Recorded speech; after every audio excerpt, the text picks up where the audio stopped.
छत्तीसगड पोलिसांनी नागरदेवळे येथील सर्पमित्र आकाश जाधवच्या मुसके आवळल्यानंतर काही धक्कादायक गोष्टी समोर आल्या आहेत.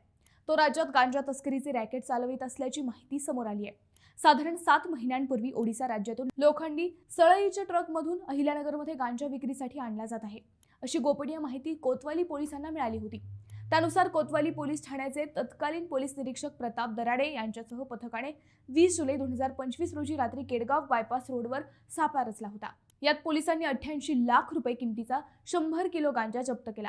या प्रकरणी ओडिसासह पुण्यातील 12 आरोपींना अटक करण्यात आली. आरोपीच्या चौकशीत सर्पमित्र आकाश जाधव यांचे नाव निष्पन्न झाले. ओडिसा राज्यातून गांजा आणून तो महाराष्ट्रात विकत होता. गांजा तस्करीच्या रॅकेटचा जाधव हाच म्होरक्या असल्याचे कोतवाली पोलिसांच्या तपासात समोर आले. त्याला गांजा तस्करीत आरोपी करण्यात आले. त्याच वेळी तो मोबाईल बंद करून परराज्यात पसार झाला होता. 7 महिन्यांनंतर छत्तीसगड पोलिसांनी त्याच्या मुसक्या आवळल्या. तो परराज्यातही गांजा तस्करीचे रॅकेट चालवित असल्याची माहिती समोर आली आहे.